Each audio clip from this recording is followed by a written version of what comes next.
Hello there, everyone.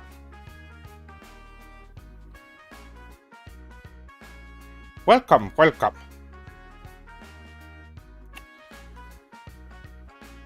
And welcome to another Fighting Streamers. I'm SephirothSword57, but today you can call me Seph Sensei. Or SephirothSword57 Sensei, preferably.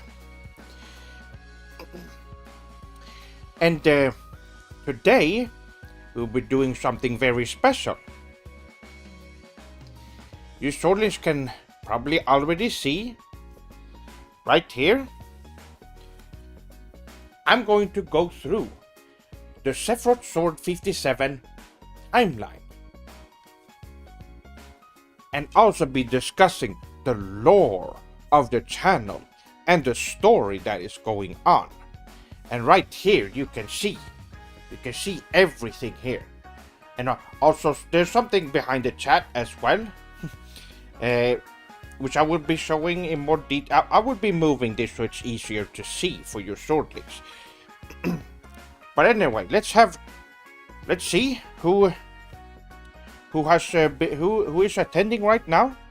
Conan-san, Taki-san, Fomi-san, Kami-san, Sara-san. Well, welcome to the stream. Hopefully my other students can show up soon. for the stream and my presentation. This is something that's been in works since the beginning of the channel. Now the chat here will be smaller than it usually is on screen, and also I will not be. I made it smaller so it wouldn't take up too much space. I might even remove it if it gets too annoying.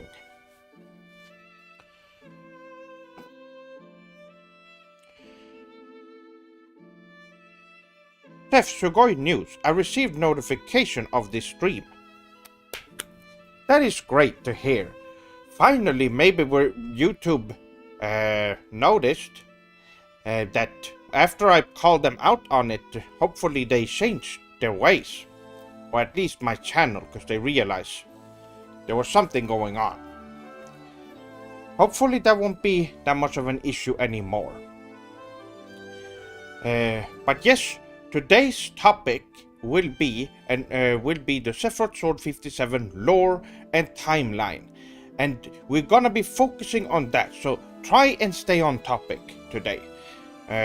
You can ask me questions outside of today's topic, but I won't be going into any details or anything like that. This is a presentation first and foremost.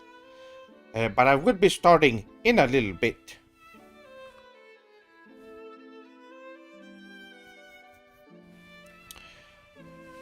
Oh, 30-minute advance notification as well. Wow, okay. Well,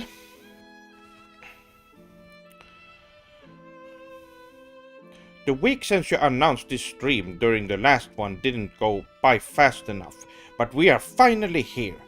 Well, here we are. Yes. I am. How's the sound? The sound is very important for this stream, since you will have to know what when I'm talking.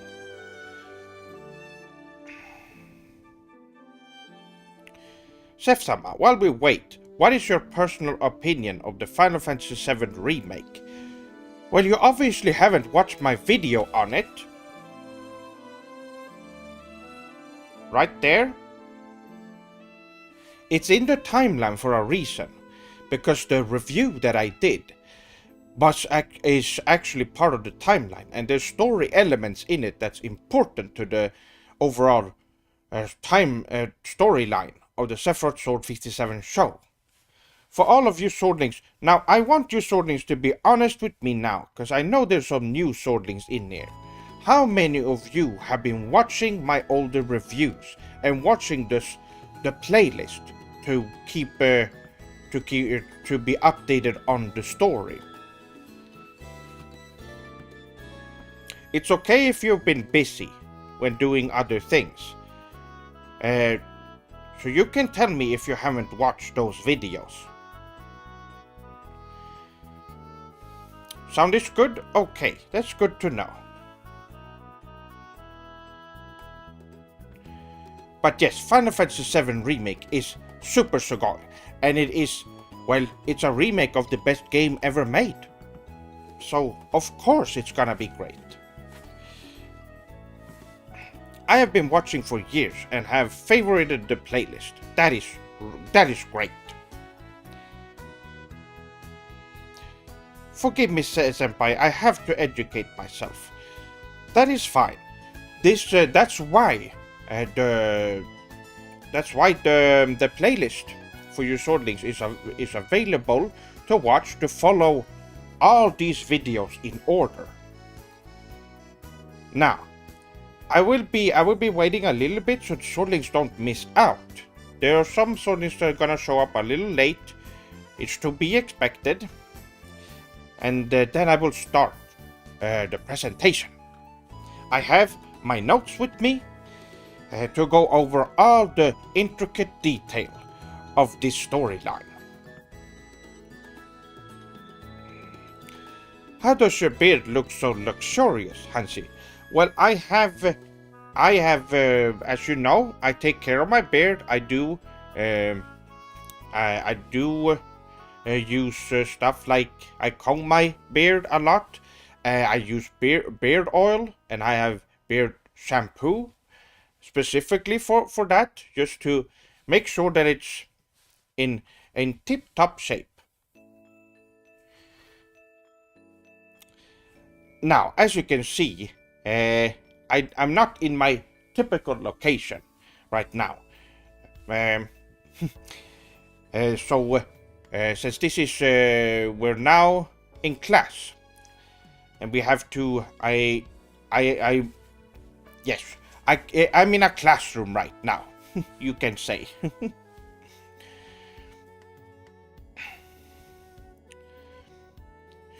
So, how are you swordlings doing?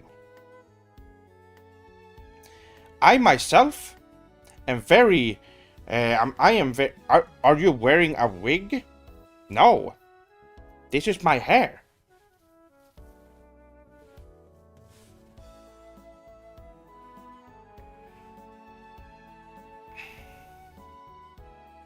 Look, see. This is my hair.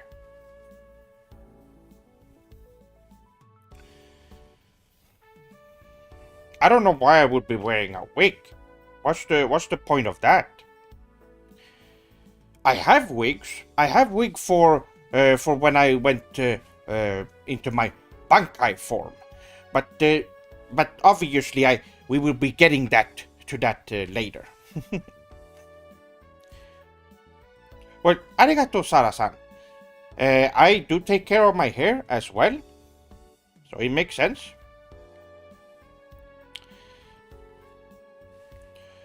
Chef, how is Joachim doing? Can we expect an appearance in the near future?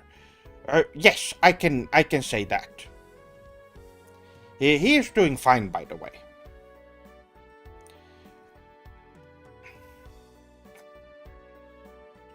Kusan, welcome to the stream.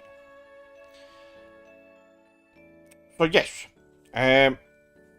there's a lot. So if you have any questions about any of the later videos on the timeline, hold on to your question until we get there. We will be starting at the top, which you probably are already seeing some things there that you probably haven't heard of or mentioned in any video. I will be starting off this presentation with some new reveals. So yes.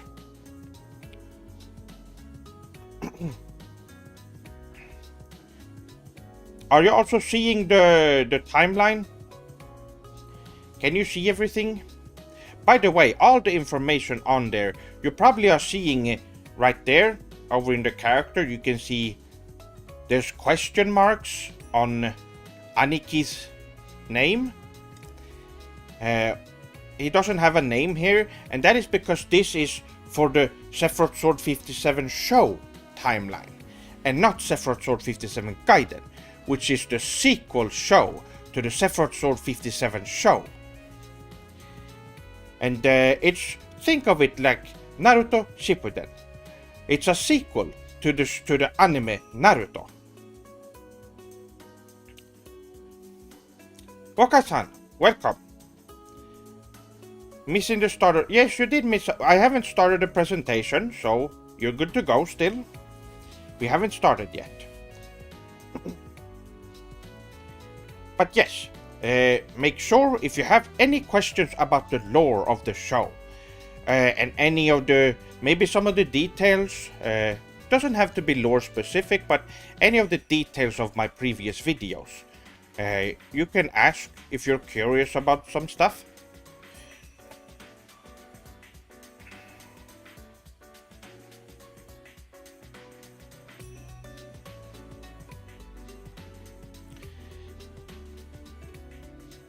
Oh yes, that thing. I can tell a little story before we get started with this. So back in the day when I went to school, this was before I was known as Sephiroth Sword 57. It was before I discovered manga, and there was a time when our teacher had to go to the hospital, and they didn't have time to tell the class or get any substitute teachers or anything. It wasn't anything serious, but it could have been something serious. So they had to leave, and immediately everyone started They waited 15 minutes, and then everybody just left, even though we didn't know if the teacher was gonna show up or something. Now, of course, they didn't show up, so we were actually free. We got to end the day early, but just the fact that they just left without even thinking, maybe they will show up, maybe there's something going on. So I waited. I was the only one still in class waiting, and then one of the other teachers had come over, and they told me that the teacher went to the hospital. So that's what happened. It's such a you can tell the way they've been raised. They have not been raised properly. Very egotistical, and well, they just thought it was fun to be able to end the day early. And I knew something was wrong immediately. I was thinking, wow, why did they leave without even thinking? That's very strange to me. Of course, I learned later through Japanese culture that what I was doing was right. It was the right thing. And what they were doing was very disrespectful.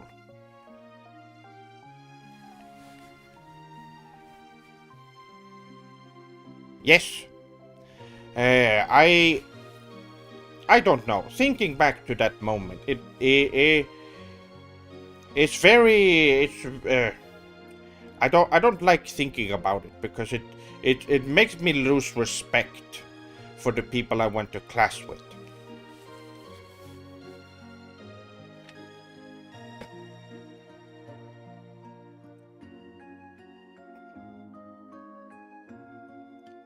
Exactly. It was bad.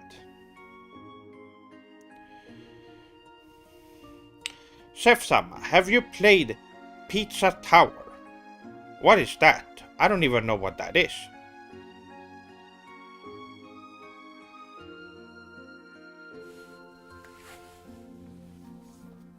I'm assuming it's a video game or something.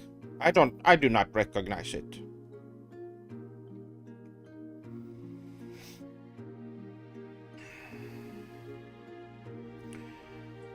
Hey, my name is not Sept-sama, it's Seph. S-E-P-H. Do you like other ASEAN countries? I don't know what that is. But welcome, Daysan. Befu-san, welcome. It's a Western-inspired game. Well, I won't be playing it then.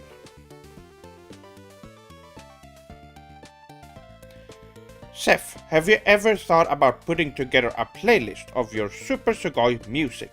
Are you talking about the music you hear right now? Because it's already a playlist that I can share that with your swordlings later.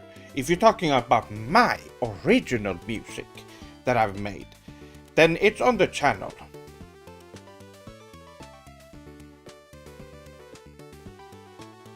I mean Asian. Oh, Asian countries. Well, I do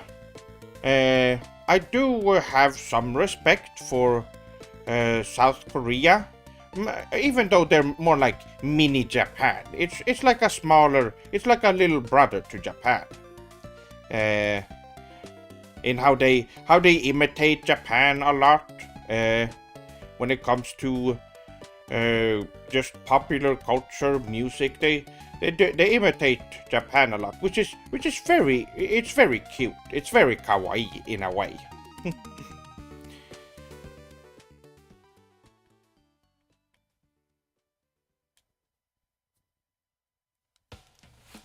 How about Mongolia? I don't really know much about. No, I don't really know much about that.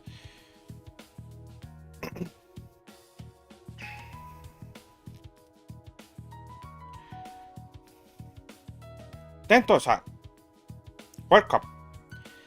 This looks very complex. It is. Okay, so we have been going for 20 minutes now, my swordlings. It's time to start the presentation. Everyone in chat, I welcome you to the SephirothSword57 timeline and lore presentation.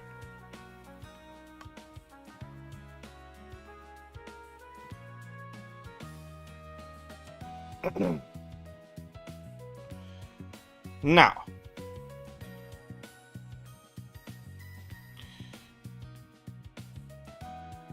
let's get started. So, first off, what do your swordlings know about the SephirothSword57 timeline?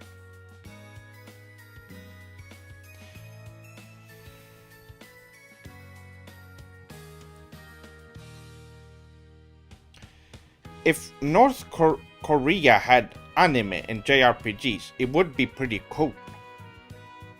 I don't think they have, but I don't really care about just nuclear weapon jugglers. I don't care for such people. And they've been shooting stuff over Japan. They are not very. You should not trust people like that. They've now.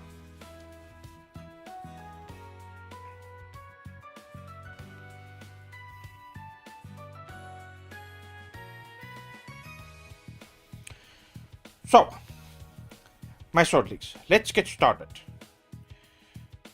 Once again, do you have any SephirothSword57 lore details that you enjoy? Do you have anything to bring up?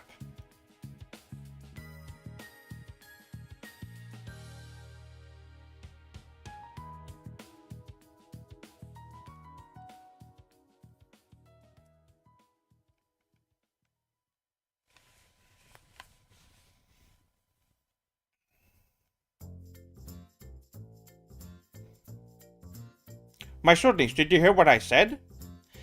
What are some stuff from the lore and timeline that you've heard of? Let me know if you don't have an answer, because that means I can go over everything in more detail.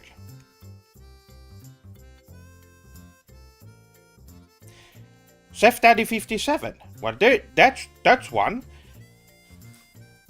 He is right there. Behind the chat. You can't see him there, but he is there.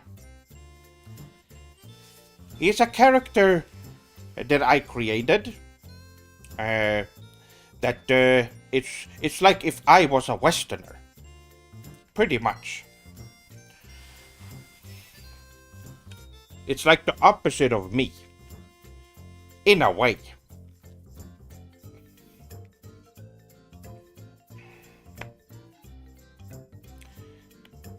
I know this about the SephirothSword57 timeline. It's like an oishi bowl of udon ramen, rich and complex. Arigato, Vomi-san. Well, I agree. There's a lot to go over here. How does Shadow play into the lore? Well, you will see. I will be going over there in just a little moment. But first, before that, let's start with the first topic, and that is up there. I can't reach quite there. The first video in the timeline, as you can see up there, is the Chrono Trigger Definitive Special Edition Review. And why is that one up there and not the original Chrono Trigger review? Well, that is because if you look at the left side, you can see that the original Chrono Trigger review is there in a separate universe, and that a future SephirothSword57, as you can see down there, over there, there is a SephirothSword57 that traveled back in the past. They did a dimension travel to the past and to the SephirothSword57 timeline that you see here. And that's how it all started. He came back in time to teach his old self in another dimension about how to become a great YouTube reviewer. And with that, he also told SephirothSword57 to be able to, if he has friends, he should not be afraid to call for help if he needs to, which he did. He met Chrono for the first time off screen before the review, and they decided to do the review together. Could you say this is SephirothSword57? That is very clever.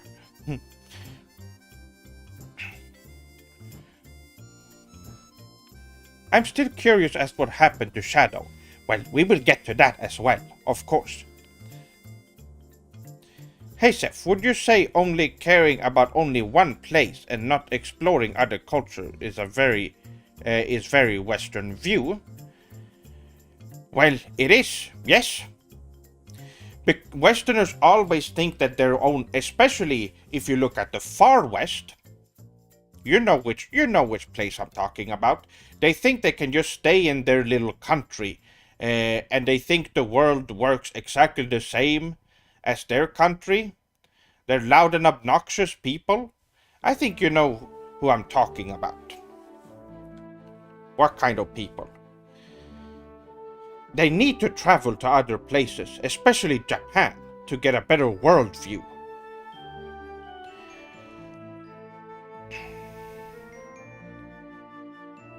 What's your opinion on people shipping Nanami and Shadow? Oh, people do that? Oh, I have not seen that. Well, that is an interesting pairing, I would say. I have not thought of that.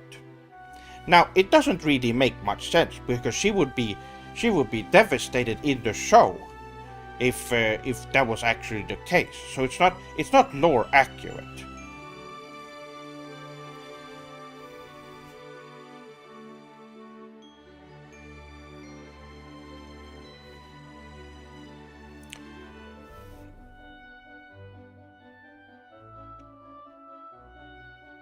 Would you say that UPF on only Japan is kinda ultra-Western?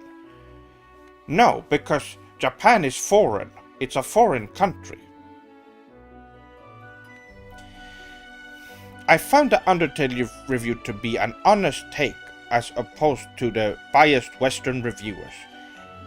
Yes, and people are still praising that game. Anyway, that review, the Chrono Trigger Definitive Special Edition review, started this whole timeline. Because since he already obtained reviewing skills from his future self in another dimension, he is now able to review games without any issue whatsoever.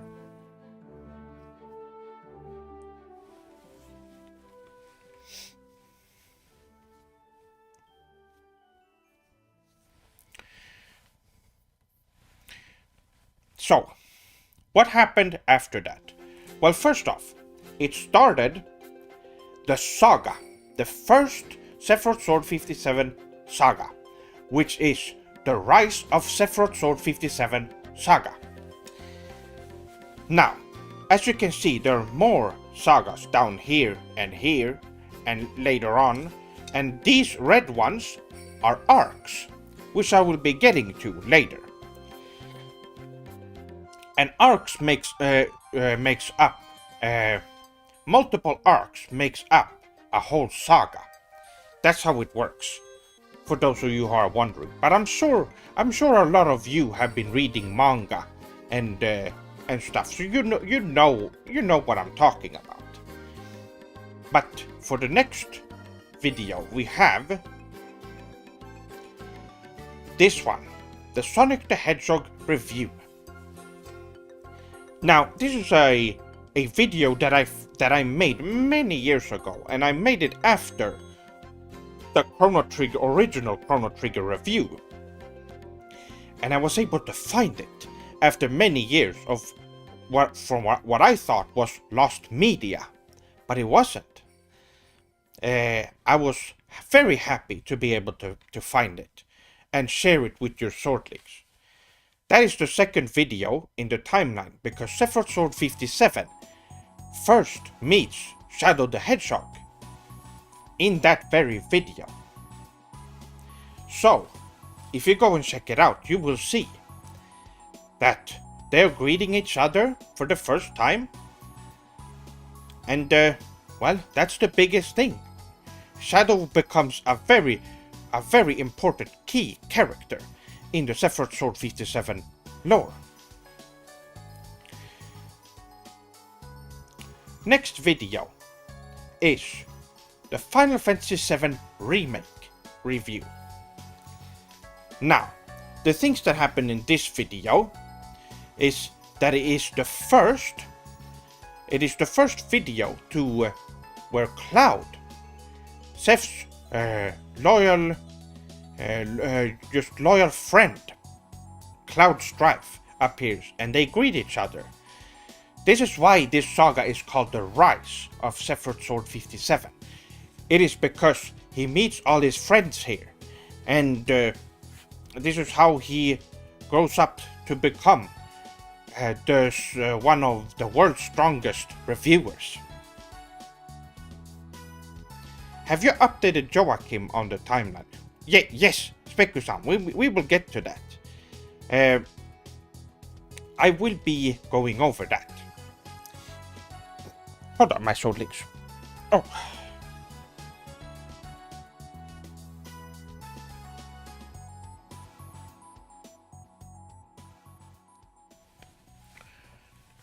Okay. Oh.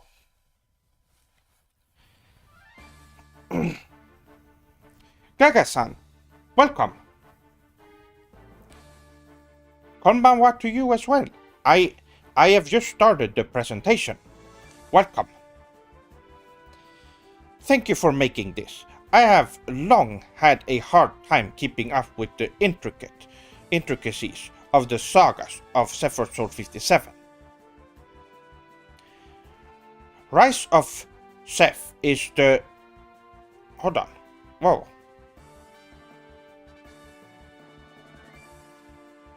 That one disappeared. Anyway, I was talking about the review. So, Sephiroth Sword 57 meets up with Cloud Strife for the first time, as you all know. And in that In that video is also the first appearance of Link, the nerd from The Legend of Zelda, and he's taught a lesson in that one video. Those are the two important details in that review. Of course, I go over a lot of other interesting things that aren't related to the lore of SephirothSword57, but these are the most important ones. Now, next we have the Super Metroid review. Now, this one is really simple. This one Chrono mentions that he still feels sorry that he was part of Nintendo in the past. This is a reveal, but most of you know that Chrono Trigger was released for the Super Nintendo or whatever it's called, and that he redeemed himself later when Square Enix released Chrono Trigger for the PlayStation 1, and a much better version at that. So that is what he mentions there, and SephirothSword57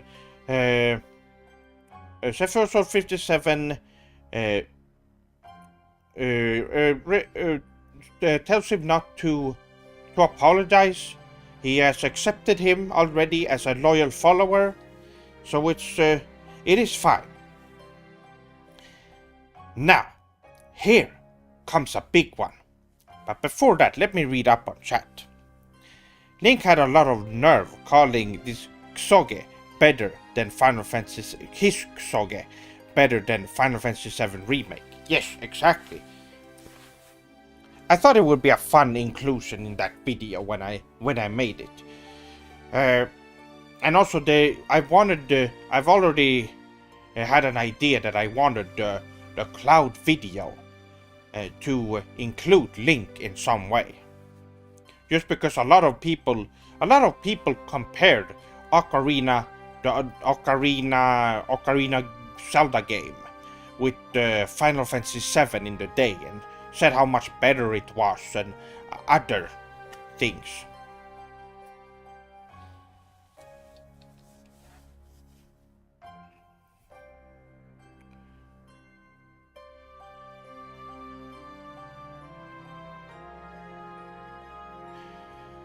This channel lacks diversity. We need more LGBTQ IA+ representation.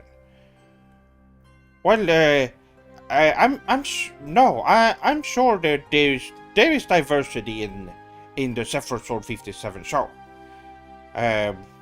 If you look at the videos, you will notice it. Don't worry about that. Who would win, Seph-sama or Sephiroth himself? Well, I've said this many times. SephirothSword57 would win because I said it before. I have access to manga, video games, anime, and all different kinds of medium to take inspiration from. While someone like Sephiroth, he only has Final Fantasy VII. He doesn't have Naruto, and he doesn't have, well, Dragon Ball or anything like that to learn moves from. He only has Final Fantasy VII, and while that's very strong, I have way more of a, well, my move pool is way bigger. Let's just say that.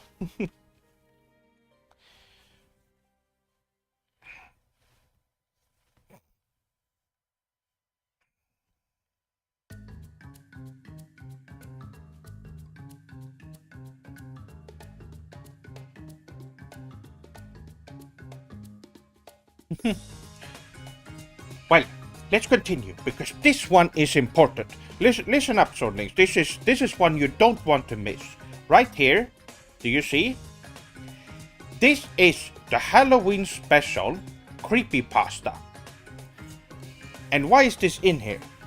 Well, SephirothSword57 tells a story of the past, a scary story how he got a Final Fantasy VII Sin or Final Fantasy X Sin version for the PlayStation 2, and that he well, there was at the end of the video we got to see a Tidus Sharingan head. I'm sure you remember that, and what that means for the timeline is actually, well, the Tidus head is a curse that made it so that if SephirothSword57 mentions this story that he told in this, if he ever tells anyone else about the story anytime in the future, it will activate and have a 50% chance to create a bad future.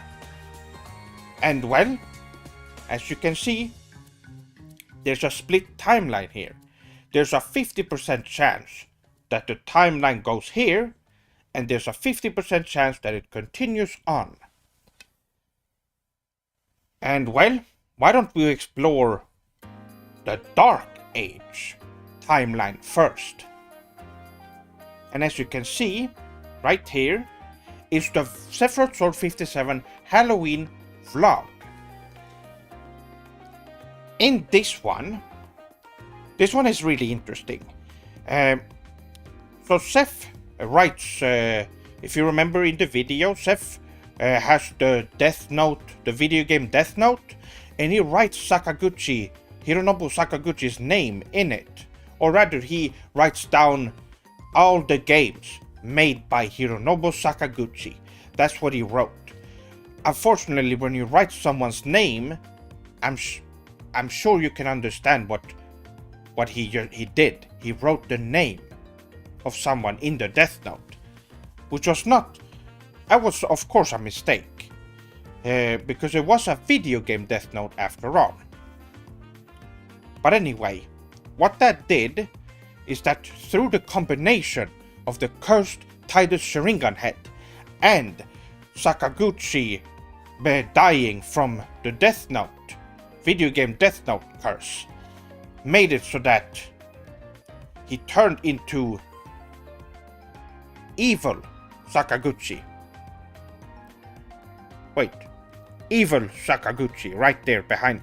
Let me just turn off chat for a second. There we go. There, evil Sakaguchi. Which is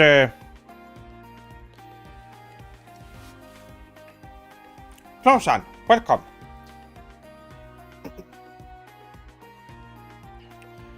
Could there ever be a Seth cross Joachim ship? Oh, no, not me and Joachim. No, that would not happen in the show itself.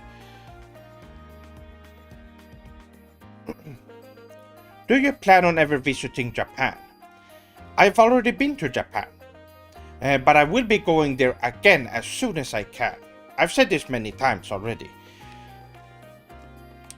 But yes, back to the topic. It created the evil Sakaguchi, and all we know is that SephirothSword57 was attacked by him, and we don't know what happened after that. This leaves the timeline with a question mark. We don't know what happened. We just assume that this is a bad end. So let's go back to this timeline, the other timeline then. And this is the Age of Rising Darkness. And also, it started, well, as you can see, where's the music?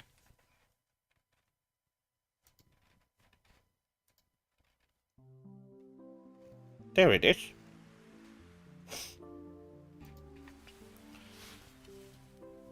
Kiri-san, welcome. But yes, it started a new timeline. This is the 50% chance that the curse didn't make a bad future.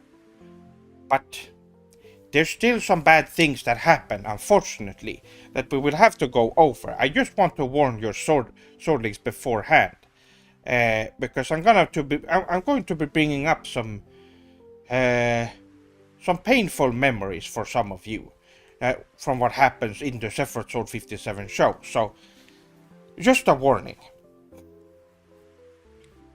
But this is the Mario Maker and Game Design review. And while not many things happen in this video, but the ending, let's talk about the ending. So, the video ends with SephirothSword57 being captured by the mysterious masked man, and that he forced him to play a game. And that game is Bloodborne, which is the next video.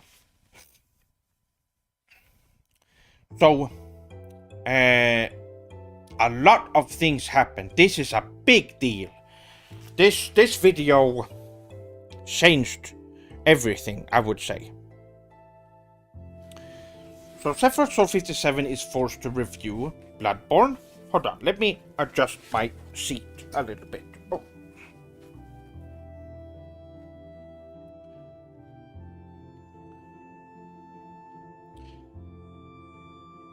Ape-san, very cool t-shirt.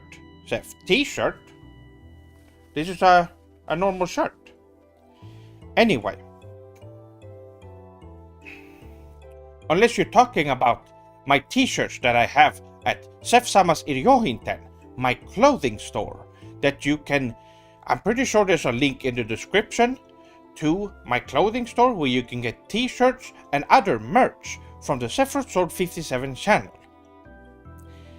Go and check it out and see if there's anything that you would like to purchase. I will be updating the store soon as well with some new designs.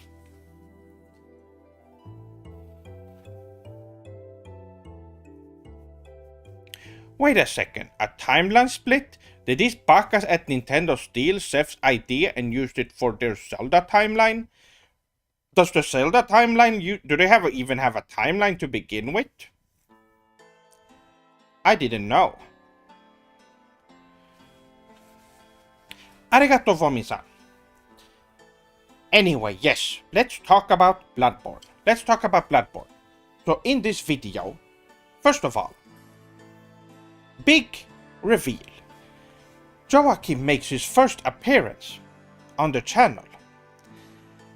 This was a big one, and I was really glad to be able to get Joachim on, because it took a little bit of convincing for him to appear. As you probably might have seen, he can be a little bit shy sometimes, which is why I think it's important for me to drag him out more. It's not good to have that kind of mindset. So I have to make sure he gets out of the house sometimes. And well, it wasn't really that much. He tried to convince me why the game was good. It didn't work. And we have also the reveal of Nintendo, the first major villain of the SephirothSword57 show. And well, they are an evil entity that only wants to hurt gamers all over the world and manipulate them in creating bad games, as you all know. And they're a very powerful villain. And this was a fight between SephirothSword57 and his companions against the evil Nintendo and their servants. So, the servants first off was, let's remove chat. Their servants were, as you can see down there on the Nintendo column over there, is Dark Souls and Minecraft, which they both die in that review, which is good. They as we know right now, they have not reappeared.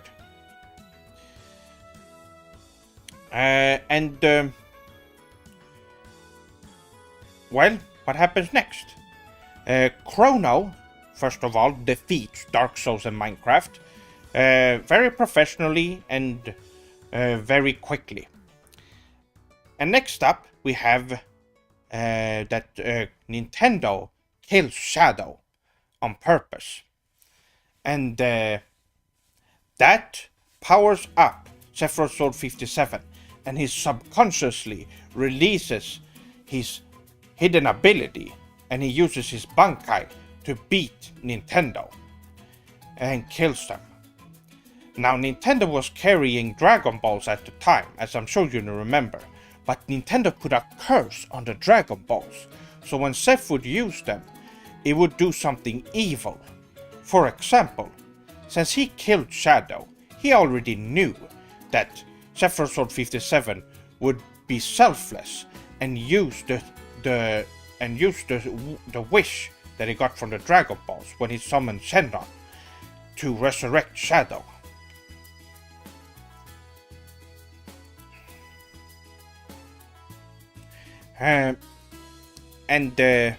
Well, what happens then is that Shadow is brainwashed by Nintendo, which he hides from SephirothSword57.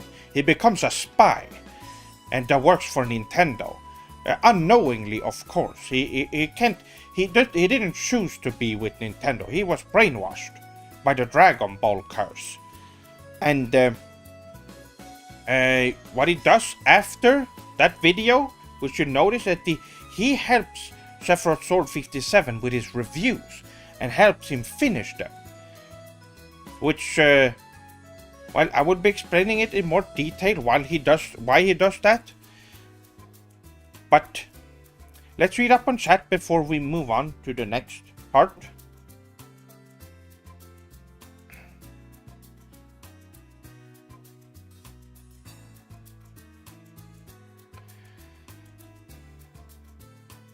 Joachim is a natural on camera. He just doesn't realize. Well, he's pretty good, I would say. He's not too bad, I would say. I think he can be a pretty lousy host, though, which he has shown in the past, as you swordlings know. So I'm trying not to put him in that role anymore because he can't really handle it. It seems like. Super Sugoi, a lore breakdown stream. Exactly. Let's see. Shadow's story is so sad. Nintendo's evil knows no bounds. It's true. Now that we're done with Bloodborne, let's move on to the Sonic Adventure 2 review. This is a classic. A lot of Swordlings' first SephirothSword57 video even. Now what happened in this one is interesting. Shadow, as you know, appears in the video when SephirothSword57 is about to give up on the game, and he has encouraged him to finish it. Embrace your strength from within and finish this. Remember?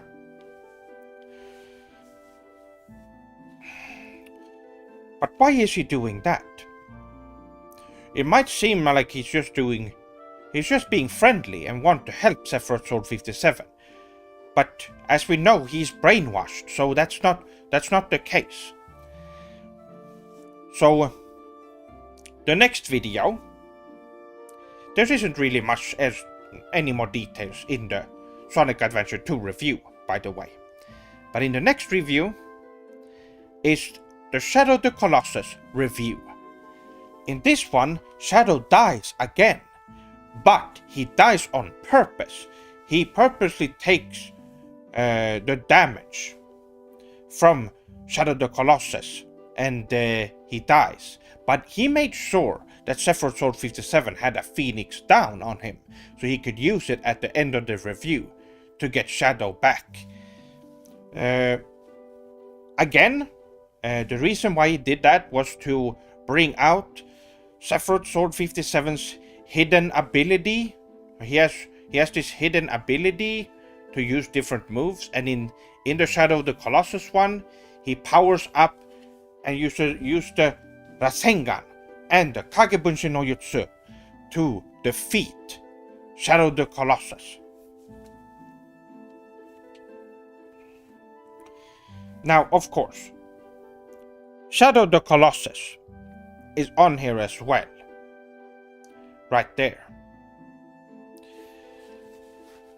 But they're also defeated, as we know, at least. Now, this is an interesting thing to bring up while we're talking about this. Anyway, this list here, you see the column that said unaffiliated characters? That means that they're not part of a bigger group like Nintendo. Now, for SephirothSword57, he already has. You could argue that he has his own group of people called the Crew, and he's the leader of them, which we will get to later. But for the sake of making for this timeline, it made more sense to do this since the Crew only shows up in one video. So, just so you know.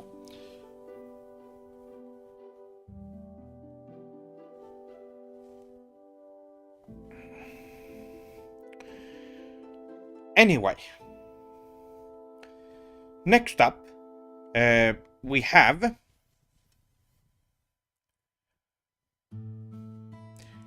hold on. Can you see? Yes, right there. That is the Ocarina review. Now, Link makes his second appearance in the SephirothSword57 show, now having gotten more powers from Nintendo to be able to, well, as he thinks, defeat SephirothSword57. Now, what happened in this review is very interesting. As you can see, it started a new arc right here, which is, oh, by the way, this here is the arc here, the Shadow Betrayal arc. It's, of course, when Shadow starts betraying SephirothSword57, and it goes on to down here.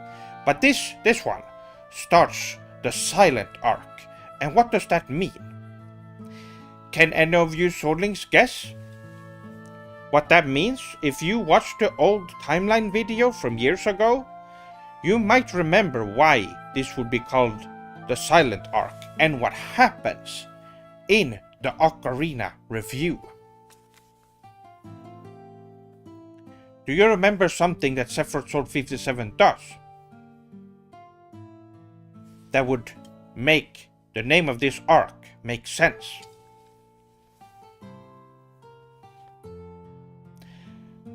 The one Seph goes deaf. Exactly. That is it. So what happens is that SephirothSword57 pierces his eardrums, both of them, with pencils that he has in his pocket that he used to write the review, as he mentions.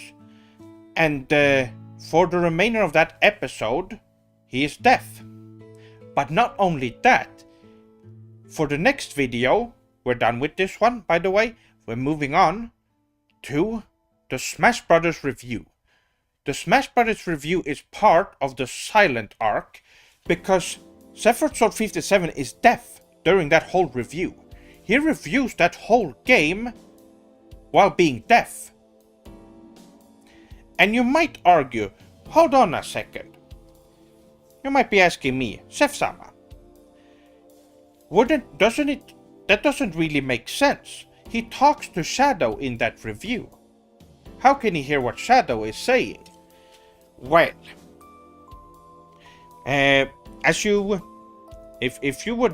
you paid attention during the review, he is looking at Shadow very intensely in that review, and the reason why is because he needs to look at his mouth so he can read Shadow's lips, what he is saying.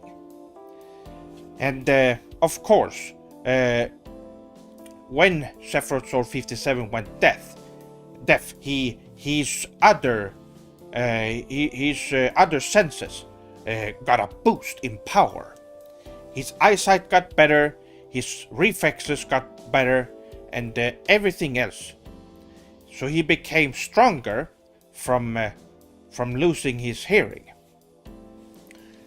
So he's able, and that includes being able to read people's lips. So that's what he does in that review, if you remember. So what happens at the end of that review?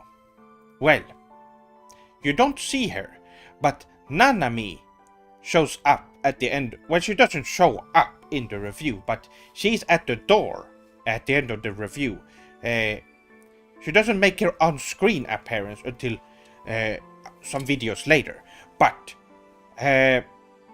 what happens after this video is very interesting, because Nanami has really strong healing powers, and she uses healing powers. Oh, by the way, Nanami is oh, hold on, she's let's actually move the timeline now, because it's let's see, timeline. We should actually be moving it. There we go. So Nanami is all the way over there, under Joachim, and I hope I'm not missing much. Oh, you can watch the video later, the archive later. I go over a lot of details, but it doesn't matter where you show up, because I'm going over everything here. So Nanami shows up at the end of the Smash Brothers review, and she heals SephirothSword57's hearing, but it keeps his enhancements intact. So all the enhancements he got from being deaf, he still keeps them. So he's a stronger person, but unfortunately he has to sleep for 24 hours to regain his strength and his hearing. So he goes to sleep when she heals him. And this is interesting. Dream review. So what happens when SephirothSword57 is dreaming is that SephirothSword57 reviews Undertale in his dreams. And he's gotten to the point where he can make objective and truthful reviews in his dreams even, and become stronger through his dreams. And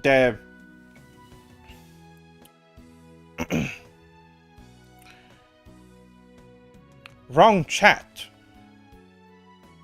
Wrong chat? What does that mean?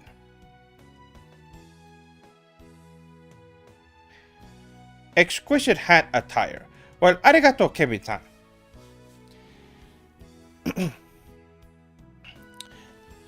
Anyway.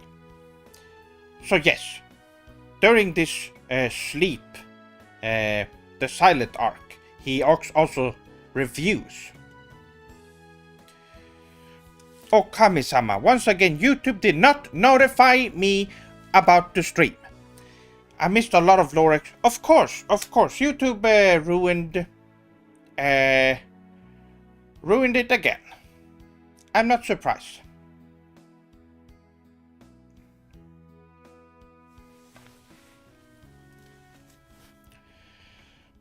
Let's just move on. Next video is a very important one because it ends the saga. That's right. It ends the Nintendo saga. I didn't mention it back then, but you could see on screen. You saw what it said. Senpai, I think YouTube and Nintendo are working together to stop your channel increasing in popularity. You know what? I saw on my channel, I see subscribers I see that I'm losing subscribers, and then I gain subscribers, and then I lose subscribers again, and then I get, and it keeps doing that all the time. I think YouTube is removing subscribers when there's when I get new ones. There's something going on. It's very strange. But I will be looking into that. Now, the Pokemon Go review. Yes. So we are at the Pokemon Go review, which ends the Silent Arc, but it also ends the betrayal of Shadow. And it's a finale in a way. So what happens is that Shadow reveals that he is a spy for Nintendo and that he has been brainwashed. Now let me just look at my notes for a second. Yes, so SephirothSword57 and Shadow fights, and it begins the 5-year search saga. Which the 5-year search saga refers to the search for Shadow the Hedgehog. SephirothSword57 and Cloud and Chrono are trying to find Shadow, which we'll get to the conclusion later. But yes, that is what happens, and Shadow disappears at the end of the Pokemon Go review, which starts this saga. He disappears, and they don't know. They don't know where Shadow went. Now, for the next video. This is a pretty easy one. This is when Logan Paul went to Japan and did all those disgusting things, as I'm sure you remember.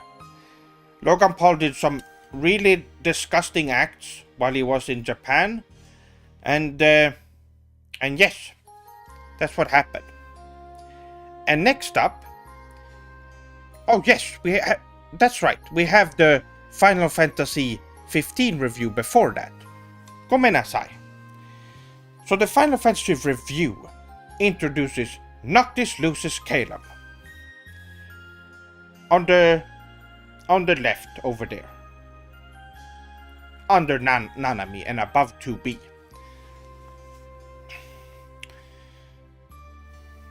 And yes, that's what happened there.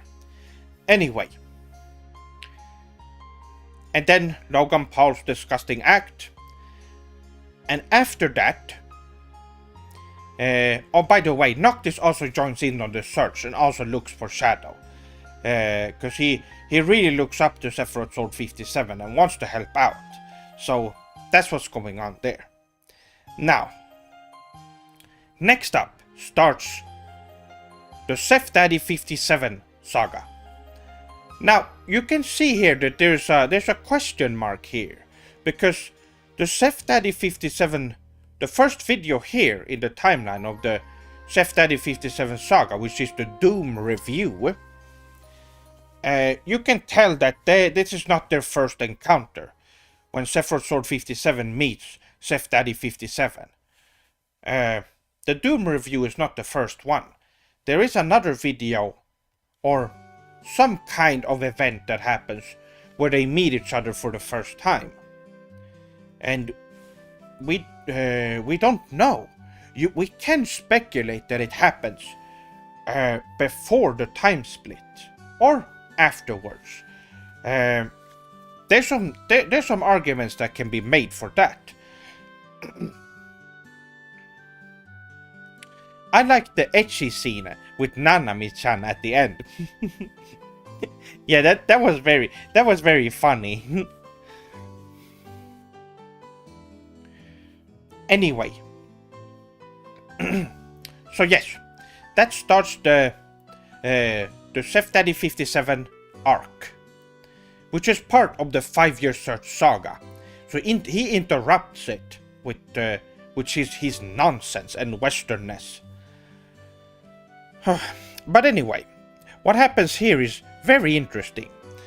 After being exhausted for looking for Shadow for months without any food or rest, SephirothSword57 is, Cloud and Chrono, they confront Seph about this and tell him to rest, and that they are gonna continue the search while he rests up. And it's interesting. This the other video over there, which is the side story one, I will go over there soon. But first off, what happened in this video is that he reviews Aria of Sorrow. This is the first mention of Kojima, by the way. He doesn't make an appearance, but he is in this timeline. He doesn't make his first true appearance until SephirothSword57 Gaiden episode 1. Now, another person who also makes an appearance is the last person on the list of the hero characters. Down there, can you see who it is? It's Koji Igarashi, or Iga-san. And he joins SephirothSword57 to review Aria of Sorrow, because he made that awful game, and he wants to come clean about it and tell SephirothSword57 what happened, or he encourages SephirothSword57 to find the truth about what happened. And it is someone, maybe named Kojima, who was doing something behind the scenes. So that is definite. That is something that happens. I have a behind the scenes question, Seph-sama. Did you have your brother Dave play Sephdaddy57, or did you play him yourself? No, I play Sephdaddy57, but Dave actually provided the voice for Iga-san in the Aria of Sorrow review, if you are wondering.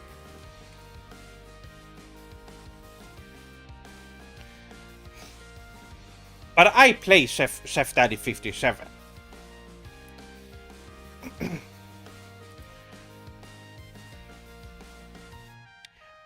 And as you know, at the end, Iga-san heroically and honorably commits seppuku to atone for his sins of creating Aria of Sorrow, which is a very, very respectful way to handle a very mature and respectful way to handle the issue. And that ends the review. Now, moving on. This video is the T video, and that introduces another character. He's down there, unaffiliated. George Orwell. He is some Western British writer who created awful books, and he did a essay called A Cup of Tea or something like that, where he talks about how Westerners are violent when it comes to tea. They get angry at each other when tea is involved. It's very strange. And also, tea just tastes like garbage. British tea, that is. But he's killed by Chrono, so it's okay. It's his ghost, by the way, that still haunts YouTubers. I skipped the side story video. Oh no, I meant to do that. I just wanted to talk about this one, but that's pretty much all that happened. George Orwell is introduced, and it's finished with him being killed. Now the side story video is a video that is connected to Aria of Sorrow, and the events in this happen at the same time as the review, and it follows Chrono and Cloud. they become close friends, because this is the first time they work together alone, and they become very close friends and partners through this. And Chrono tells Cloud about SephirothSword57's ability to heal himself when he plays JRPGs or read manga or watch anime. And that is what he's doing in the review, is that he's reviewing a game to get his health back up. He wants to heal up, get his strength back. So that is what happens there. That's a little cool little lore detail. But it's like I say, when he reviews games and or manga or whatever, when he reviews things, it's even more powerful, which is also mentioned. But a little detail is that SephirothSword57 can't use this ability when he is in a fight, which is the downside, because he can't read manga or play JRPGs while he's fighting a villain. So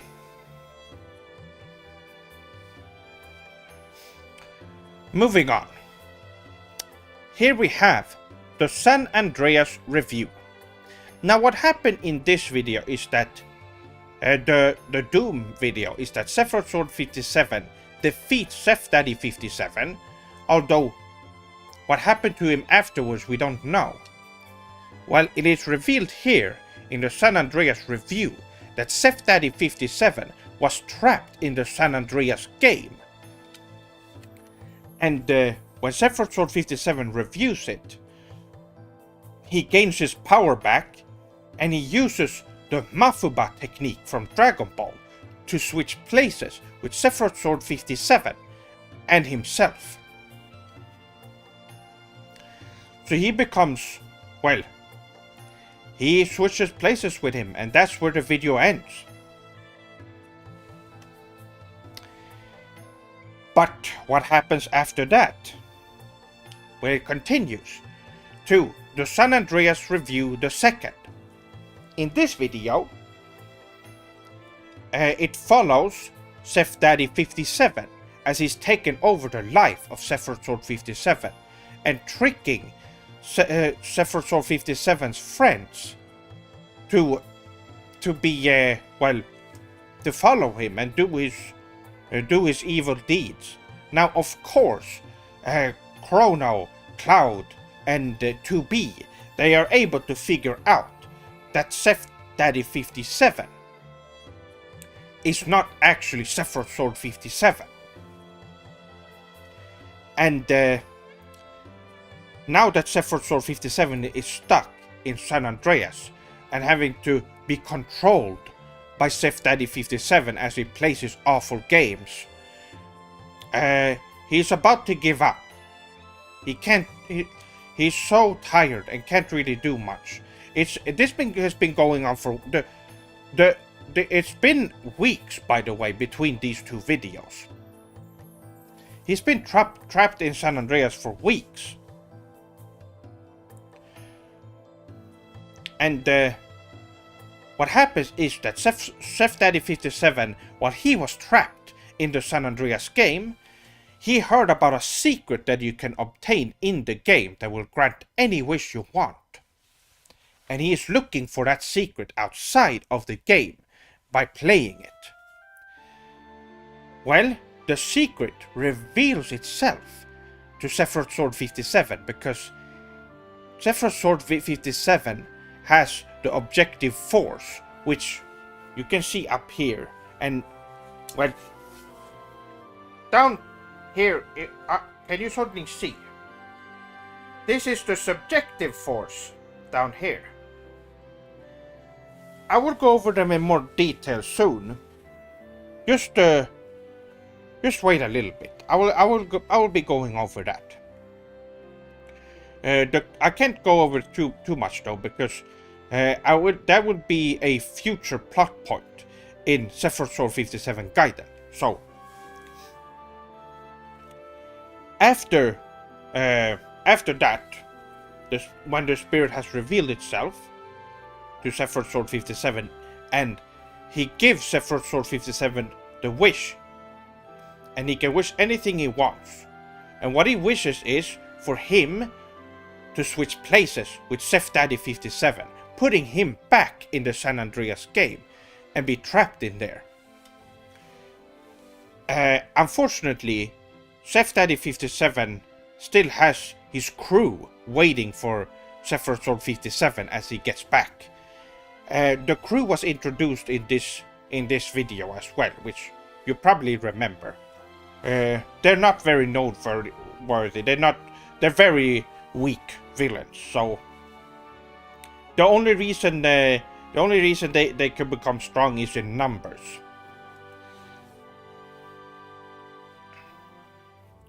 Seph-sama, what are your thoughts on Sekiro? You should go and watch my review. Go-san, have you not seen my review? It's not part of the timeline, but it is a review that I've done in the past. I go over detail about the game, but it should be very obvious, considering what my opinion is, considering what the name of the company who made the game is.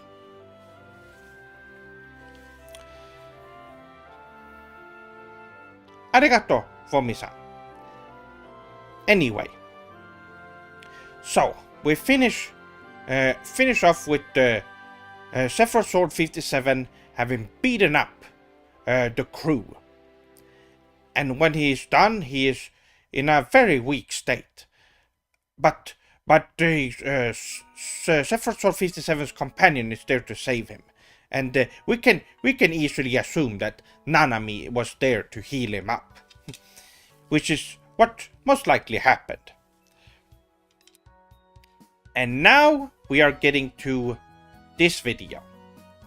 Now, this video was more of a celebration video, but it has a very tragic moment in it.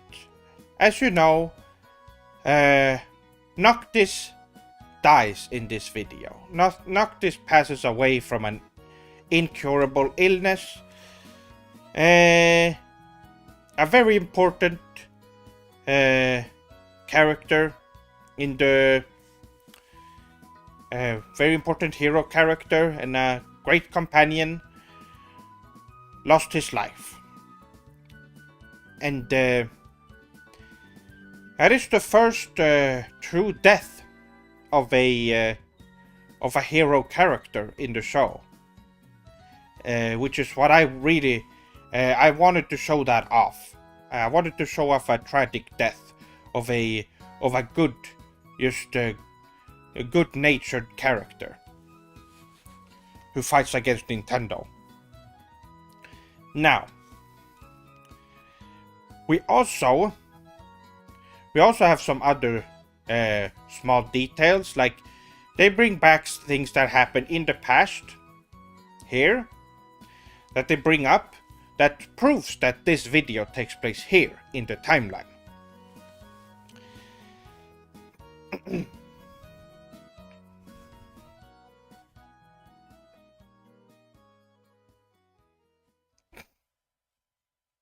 Now, here we are at the end of the timeline, my swordlings.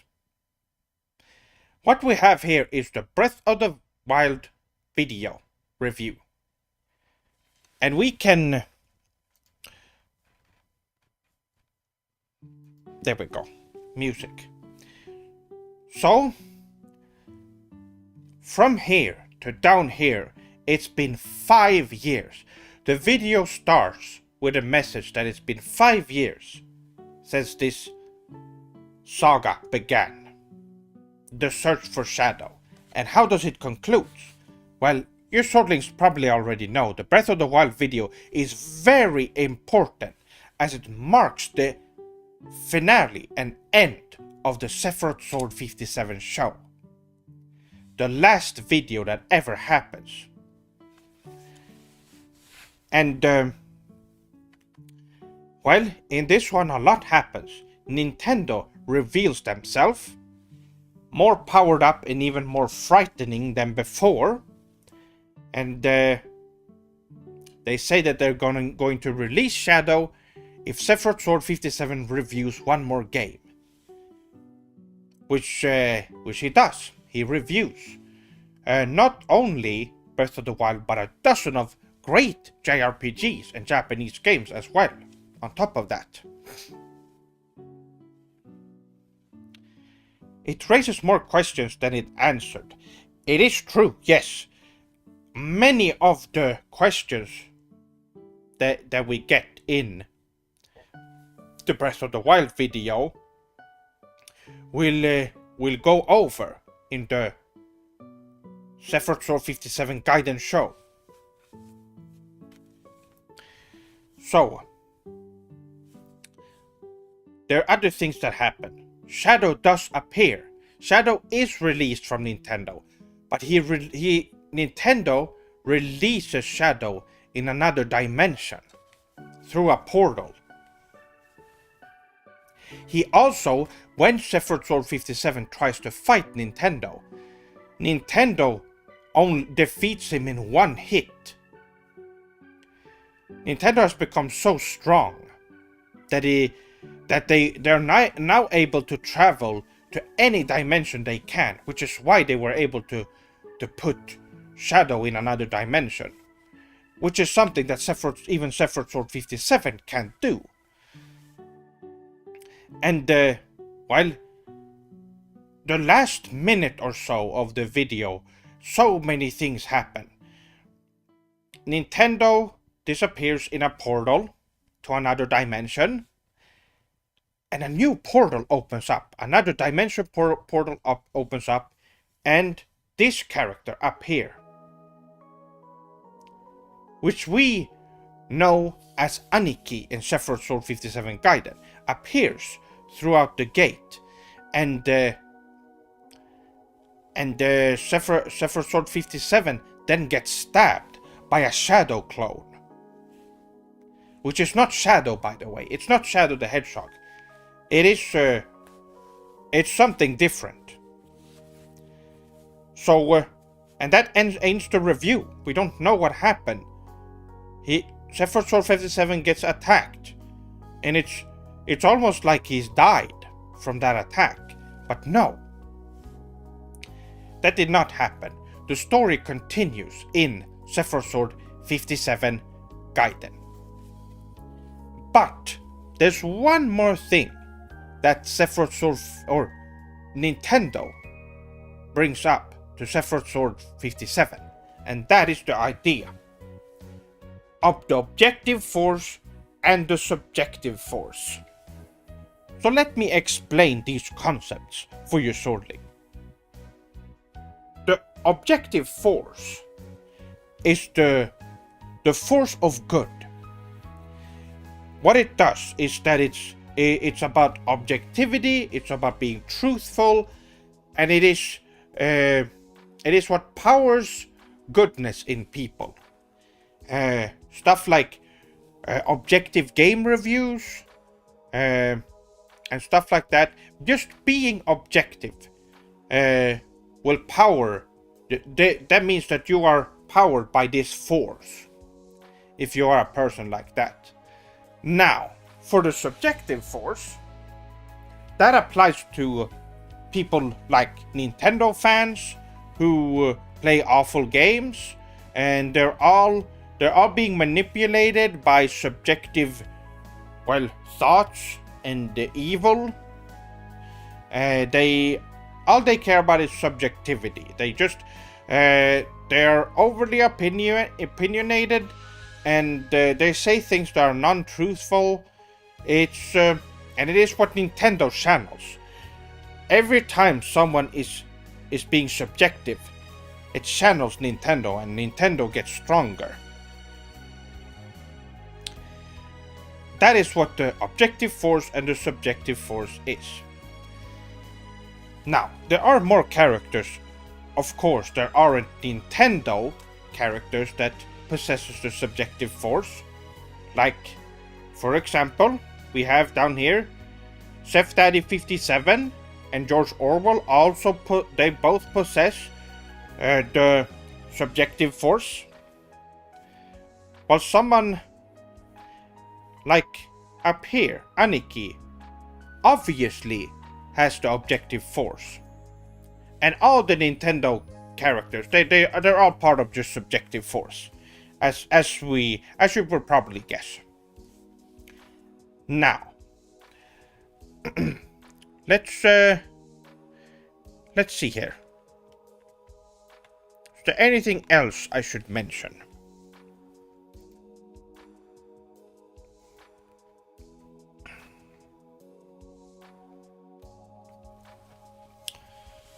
Oh yes, by the way, when Nintendo goes through the portal, they are going to a dimension where they can grind XP and get stronger, even stronger than. And we know that Nintendo is already stronger than SephirothSword57 at this point. But why is that? Well, it's because of what Shadow did to SephirothSword57. Shadow was able to manipulate SephirothSword57 into finish the reviews. But that is part of the object. SephirothSword57 was being objective. Well, that is because of the... Hold on.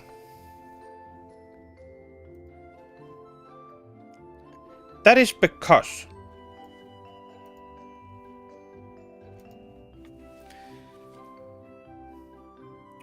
of the Tidus Sharingan head curse. While SephirothSword57 has been reviewing these games, the opposite of what it's supposed to do is that it's supposed to channel goodness, but instead it channels evil into Nintendo. Now, luckily, when SephirothSword57 is stabbed at the end of the timeline, he loses that curse, so we don't have to worry about that curse anymore. Joe-san, welcome to the SephirothSword57 show timeline and lore discussion. I'm glad I caught the stream. Well, welcome. I will still be live for a while longer. Welcome to the stream. Oh! Crimpus Castono. Arigato for the $5. And that's perfect. That is the end of the SephirothSword57 show timeline. Now, there are other things that I have planned to add, but I can't add them because it would spoil the future videos I have planned. So I can't add. If there's any details that are missing that will be placed there in the future, now you know.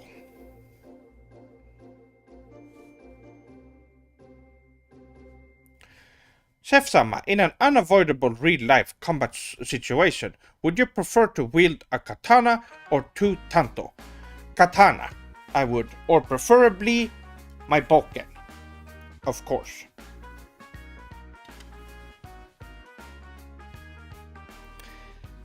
Now, what do you think of this presentation, my swordlings?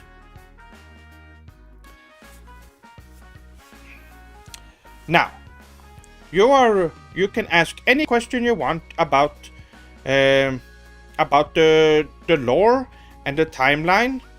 I will make it smaller so that you can see the whole thing. Hold on.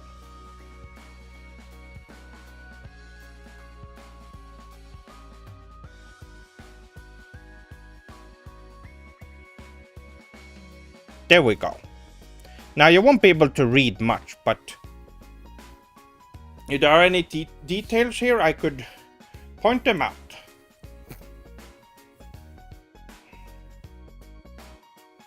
Yes, I have used this a lot for training and other stuff. So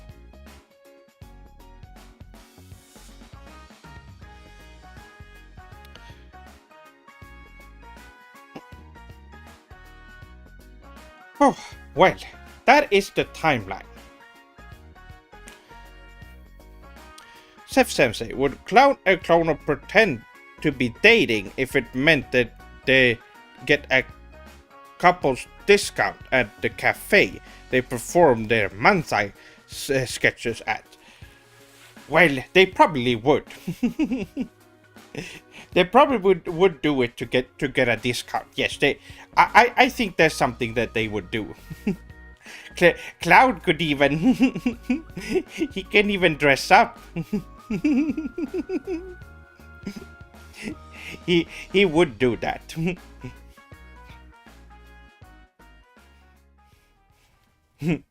That would be really funny. Now,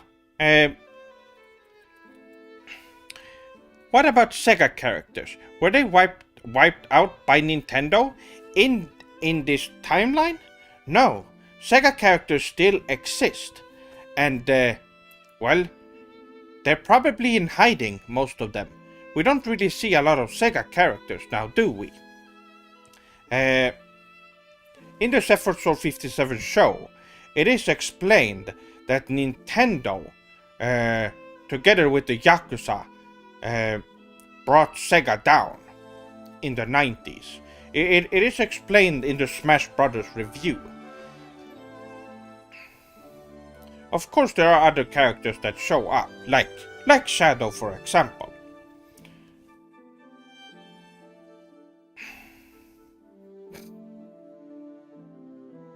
Oh, but that was great. It feels so great to finally go through this timeline again and update it for your swordlings. Now, if you're interested in checking this out, I will be posting this on Twitter later, after the stream. So keep an eye out.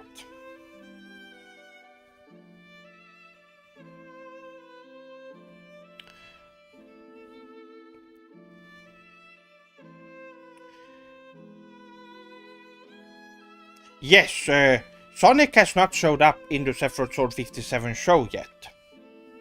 There could be a reason for it. You will have to wait and see.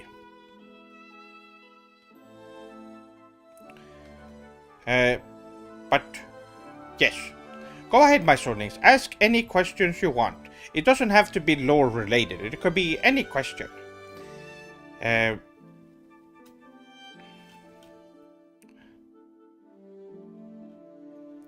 We have never seen Chef Daddy and Joachim in the same room. Coincidence?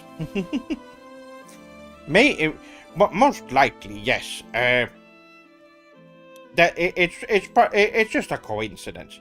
I have a lot of plans for what Chef Daddy 57 actually is, because as it's shown right here on the timeline, there's a question mark. We don't know the first video where Chef Daddy appears. So, well, there might be something in the future for that. We will have to wait and see. Can we expect some martial arts tutorials? At the moment, I don't have anything planned for videos. I am still mastering and perfecting Dimension Cross Ryubudo Taijutsu, or it's known as its Japanese name, Jingen Cross Ryubudo Taijutsu.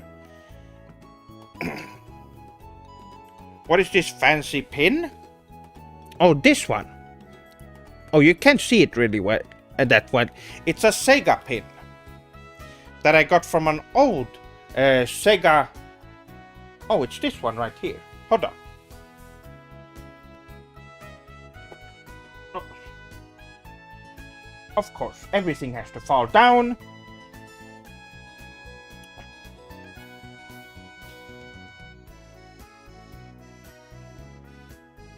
I got it from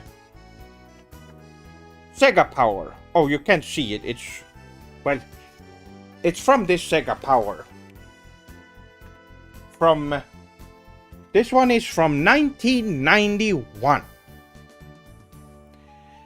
I was 5 years old when this came out.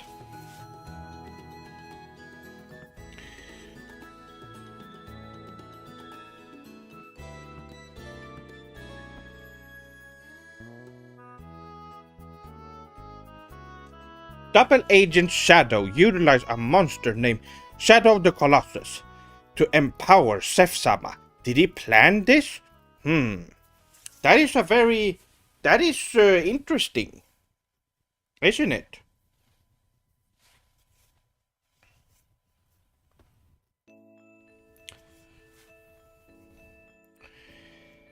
Well, we don't know.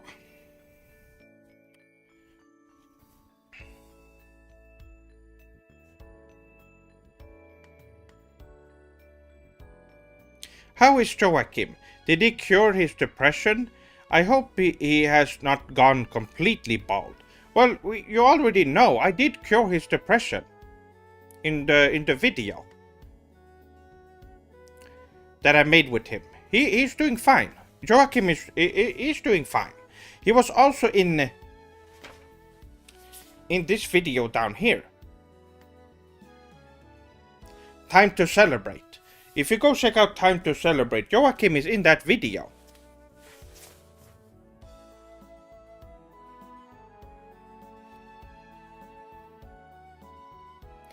Will your brother Dave be in any future content?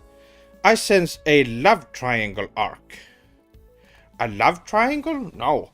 No, Dave, we've already talked and he's not gonna appear in any of my videos. That might have been an idea. That was an idea in the past, but that's long been. We're beyond that now.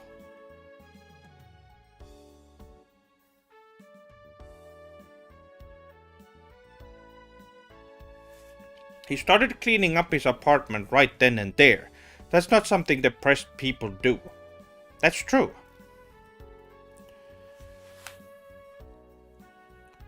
Oh.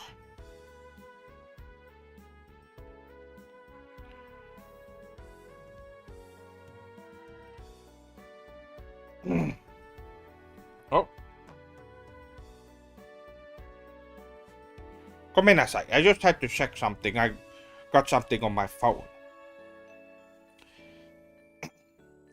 So yes, I'm sure some of you Swordlings don't care.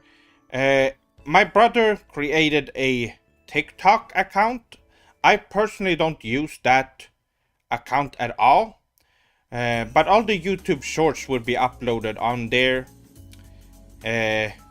Just in case it caught people's attention, and potentially new Swordlings could come out of that. So, yes, there is a SephirothSword57 account. I don't know if it's called Seph-sama or SephirothSword57, but it is one of them. For anyone who follows or uses that app, I personally don't.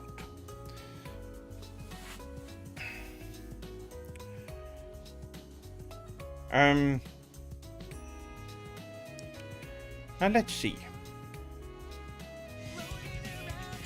Speed of sound, got places to go, gotta follow my rainbow. Arigato, Diru-san. Arigato for $0.99. Can you send that? I didn't know that. Well, arigato.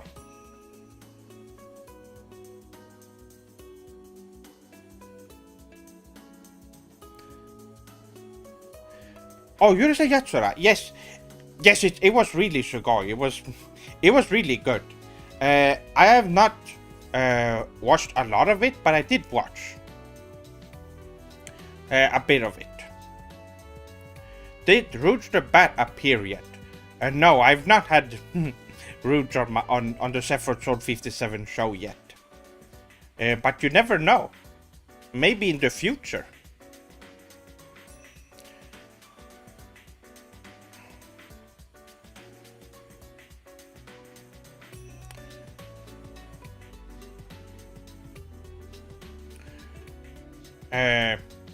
What else? Do we know which dimension Aniki hails from? I don't quite remember. No, it has not been mentioned in the SephirothSword57 show yet. Or, well, I guess, in Gaiden, rather. She's an interesting character for sure. Yes, I agree. Lore question. Is the future and the future dimension two separate planes of existence? Well, the future dimension means that there is a dimension from the future. It is a dimension that takes place in the future. And just the future would be, well, this timeline, for example, like the Final Fantasy 15 review, it's the future of the Bloodborne review, for example. They're on the same dimension.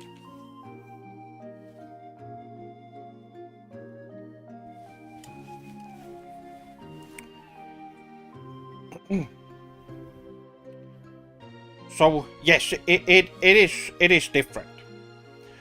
But the SephirothSword57 show, the dimension it takes place is a dimension. Toa-san. Yokoso.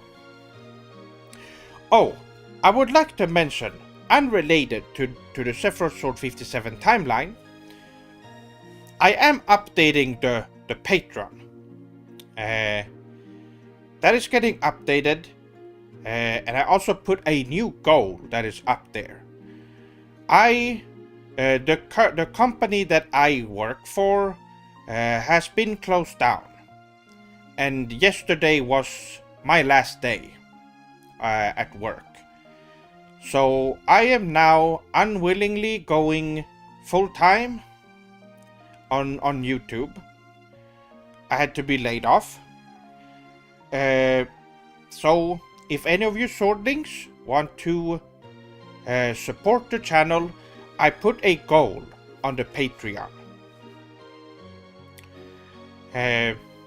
It's once I'll be able to reach 500 as the goal, $500 as the goal for on the Patreon, I will be able to pay for all my bills, rent and everything, and work on videos full time, work on the channel full time even. If possible. I am, of course, I still know people who also got laid off of my old co-workers. So they are going to have to find new jobs, just like me. So if anything shows up, I might be able to get work, but I thought that this was a good opportunity to bring it up for you swordlings to know. It is unfortunate. The company, well, the mother company who owned the warehouse where I work at were closing it down and didn't need it anymore, and we were just let go, all of us. So yes, if anyone, like I said, you can go to my Patreon, which there should be a link in the description if you are interested. There's a lot of tiers to choose from. Also, if you just watch the channel and like videos, that is fine as well. But I just thought I would point it out while I'm looking for new jobs. And who knows, we only need 100 swordlings who become super swordlings on there for me to be able to work full time. And considering there are there's more than 7,000 swordlings here, it shouldn't be that hard. But anyway, I will most likely be able to get a job next month or so, but until then, yes, I put that goal up, and I will be making some changes to the Patreon. Some they're pretty minor, but you can also become for example, a daimyoling. You can also become the one swordling, which is the highest tier, and only one person can have that spot. So be sure to check that one out.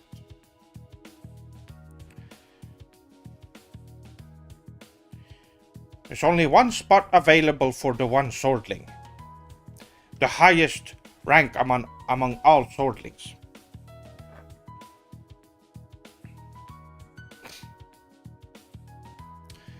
But anyway, I thought I'd mention that. It's unrelated to the timeline or lore, but anyway, my students, arigato for sitting through this timeline. The presentation is over. But we're not ending the stream yet. We're still going for quite a little bit, so let's see. Sorry for not being here earlier. Me and Dain-sama was finishing the Galgun spin-off Grim Guardians. Oh, that's great. Okay, I hope you had a great time. I'm sure you had.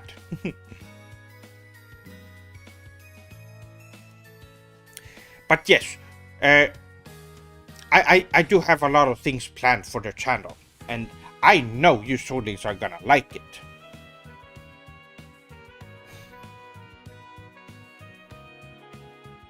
Maybe you could set up your own dojo and teach children proper martial arts. Now that would be interesting, though I would like to start off with the swordlings and some instruction videos. Do some tutorials. That would be great.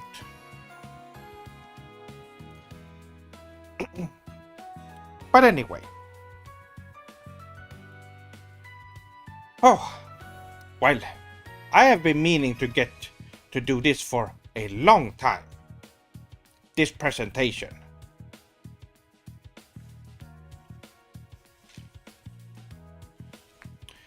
Anyway, I always been wondering, Seph-sama, where does the 57 in your username come from?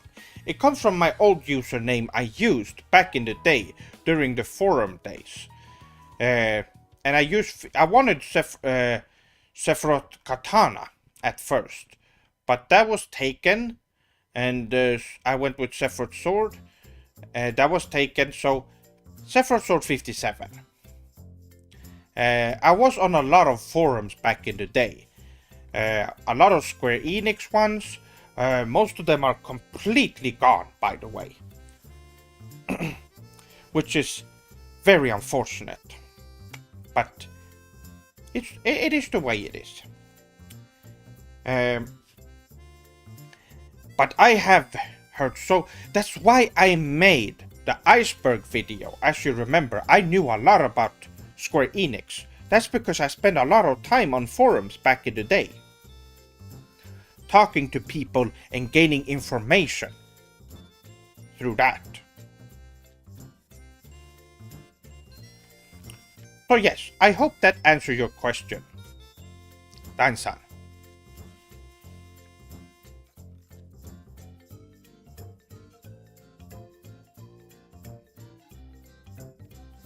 All those vintage Seph-sama posts lost to time. It is true. And I made that account a long time ago. I'm ashamed to say I was part of a Nintendo forum when I was just a foolish child, but I was fortunately banned from there for calling the fanboys nerds. But that's just objective. Oh. Got places to go, gotta follow my rainbow. Tito-san, what is your favorite Square Enix fact? Well, I did mention it in the iceberg video, if you swordlings have... By the way, views have not gone up on that video yet. It's still very low on views, which is very unfortunate. But my favorite Square Enix fact is the fact that Luca is in Xenogears. and which makes Xenogears part of the Chrono Trigger universe. It is. I go over it in more detail in that video, so I suggest you go and check it out. Otherwise, I will be mentioning it many times over and over. So, but that is one of my favorites, and it's one I like it so much because not many people are talking about it, even though it's such a big revealing secret.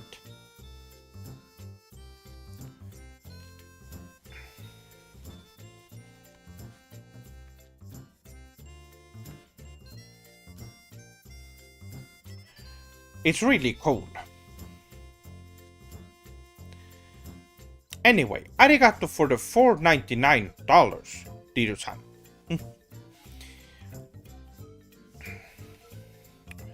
And by the way, super chats will be counted towards the YouTube ad revenue, because that's how YouTube works. So that's why it's not counted in the goal, if you're wondering. It doesn't add to it. I think it's because it's so well hidden. Yes, it's most likely that, but not a lot of people are aware of it. It is a very cool detail though. I like it. How much longer are you streaming? Nia-san, welcome. Not for that long. I would be going for a little bit longer. These streams are about 2 hours long, so I am almost done with the stream, but don't worry. The streams will always be available on the channel. And on the channel you can go to the live stream tab, and there's all the streams that I've done.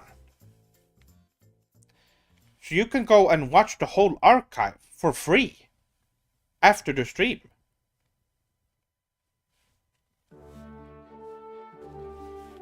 And that goes for all the streams I've done this year, by the way. I would also like to mention that the next stream will probably take a little while. I am working on a little video for that's gonna be coming out, and I want that to come out before the next stream.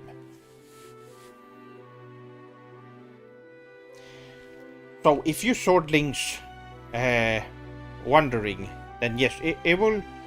You could probably see a stream in not the upcoming weekend, but the weekend after, most likely. I am going to Japan in August. Any tips, Seph-sama?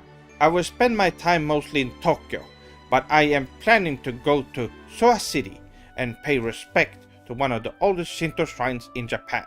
That is very sugoi. Yes, for your first visit, I would actually, well, you could be traveling Japan and go to all the different locations.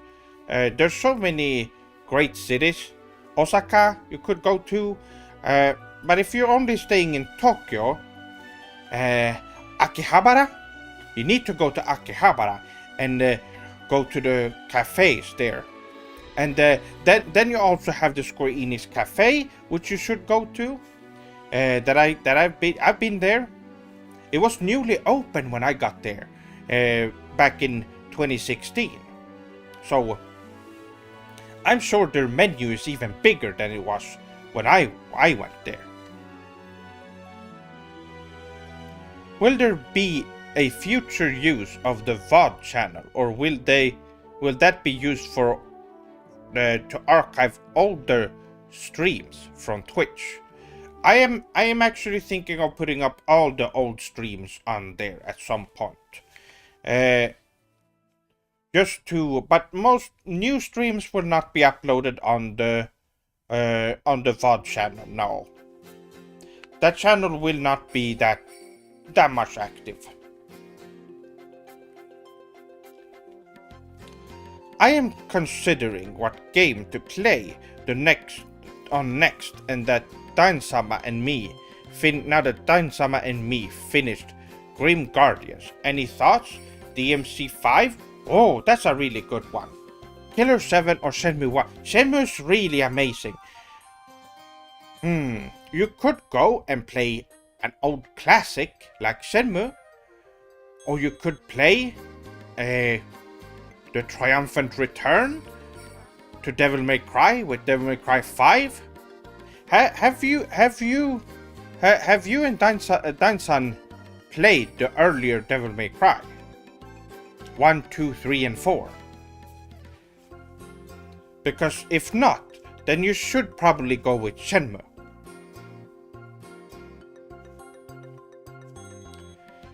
But anyway, Goku-san, you should go to Akihabara, definitely. You cannot miss out.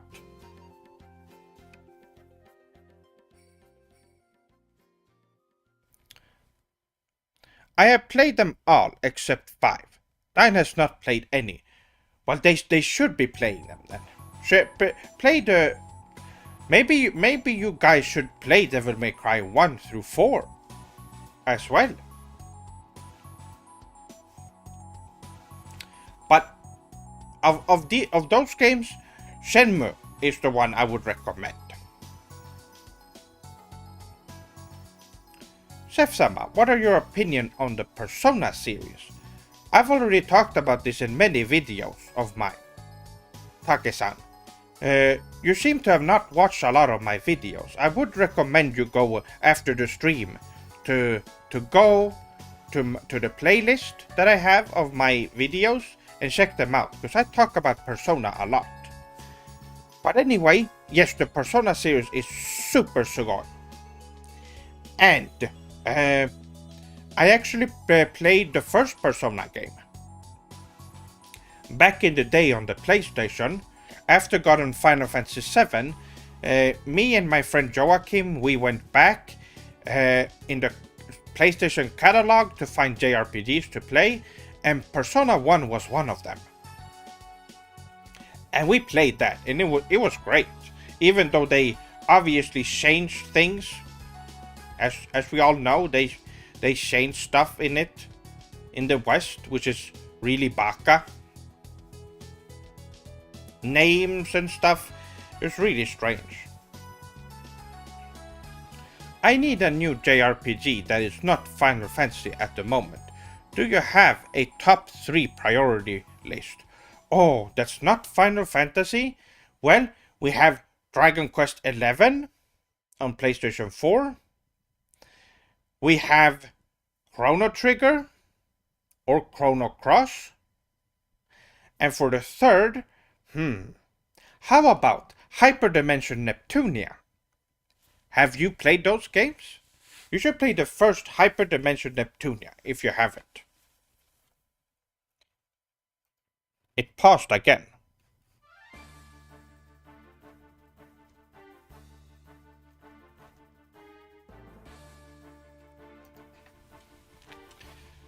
Ryoga Gotoku 7, surely. Well, that is a great JRPG, definitely. I played Rebirth 1 and 2. Oh, really?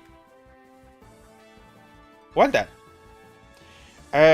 I guess Ryoga Gotoku is 7 is good, but you need to play the Yakuza games. There are 8 other Yakuza games that you need to play before you play Yakuza 7. Or, as it's called now, Like a Dragon. I have so much respect for Sega, for naming it the correct name now, which is great. I would have preferred if they kept the original title, Ryoga Gotoku, but Like a Dragon is the best translation of that name, so good on Sega. Once again, they're doing the right thing. And by the way, Ishin should be available for people to play, right?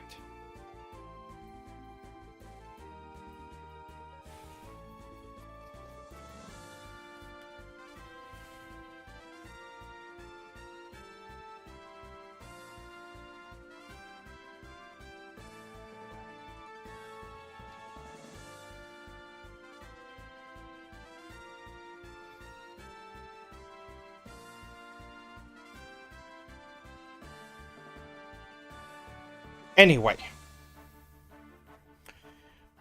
Let's see. Oh, yes, it is.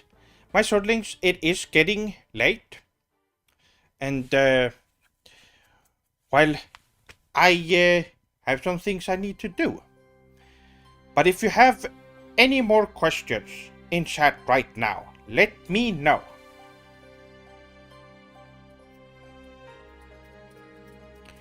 It could be the future of the channel, or about the lore, or anything. Let me know. Drew-san, Seth-sama, arigato gozaimasu for helping me reconnect to my culture. No problem.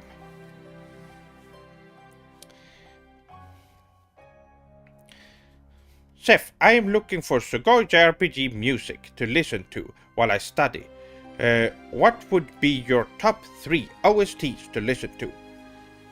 Well, I could pick Chrono Trigger, Final Fantasy VII.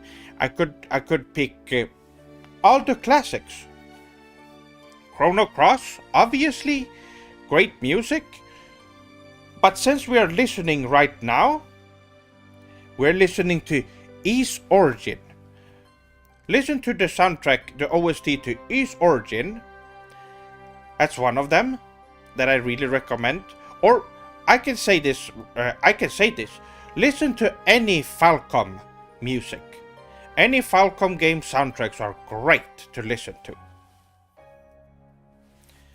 You can find more than 3. Pretty much every single game Falcom has created has great music. Go and check it out. Will Nanami appear in another video soon? Well, Nanami will be appearing, so don't worry.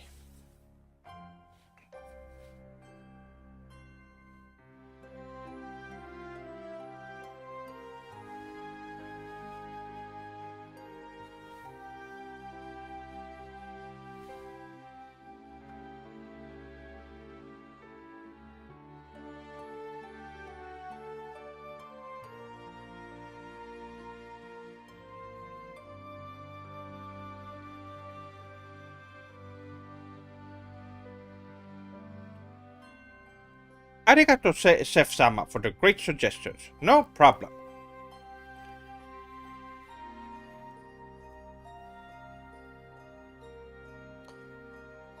Anyway, my swordlings. Oh, hold on. Oh, it's working. Never mind.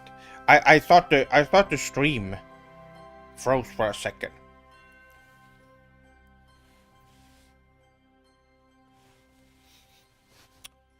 Anyway, my swordlings, this will be the end of the stream. But arigato for watching this stream and watching my presentation.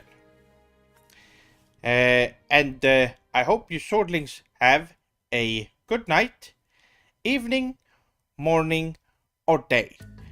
And arigato for all the support so far.